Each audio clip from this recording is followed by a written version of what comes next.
المزامير. المزمور الأول.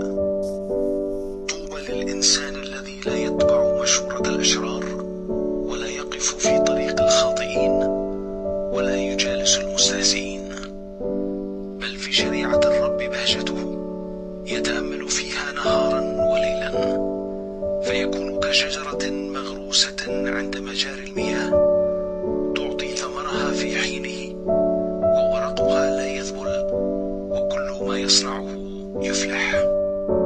ليس كذلك حال الأشرار، بل إنهم مثل ذرات التبن التي تبددها الريح، لذلك لا تقوم لهم قائمة في يوم القضاء، ولا يكون للخطاة مكان بين جماعة الأبرار، لأن الرب يحفظ طريق الأبرار، أما طريق الأشرار فمصيرها الهلاك.